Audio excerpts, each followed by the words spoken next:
Hi everyone, in front of me I've got CUBOT Note 50 and let me share with you how to add the photo to contact in this device. So let's start with open your contact list, for example with the usage of the dialer, it does not really matter. Then find your contacts and tap on the contact you'd like to edit. So let me choose maybe this one, tap on it, and now tap on this edit icon, so the pencil icon. Let me quickly remove the photo, so this is what you will see after entering the contact without any kind of photo assigned. So all we have to do is to tap on add picture or simply the circle, and now we've got different sections from which we can choose the picture from, so our own gallery, we can choose something from previously taken photos, the camera, so we can take photo right away because your device will open the camera app. Google Photos, where we've got the backed up photos, illustrations.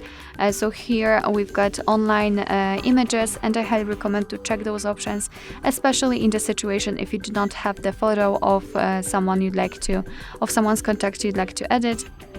I'm pretty sure that you will be able to find something which is really suitable for this person and reminds you about him or her or whatever. But I'll choose something from the gallery. Let me tap on it. Let's tap on the photo. And here in this step we can zoom in or out the photo. We can also change the position of it. And thanks to this we can decide what we will see after saving the whole contact, because basically this highlighted circle is responsible for it. So after positioning, just tap on choose.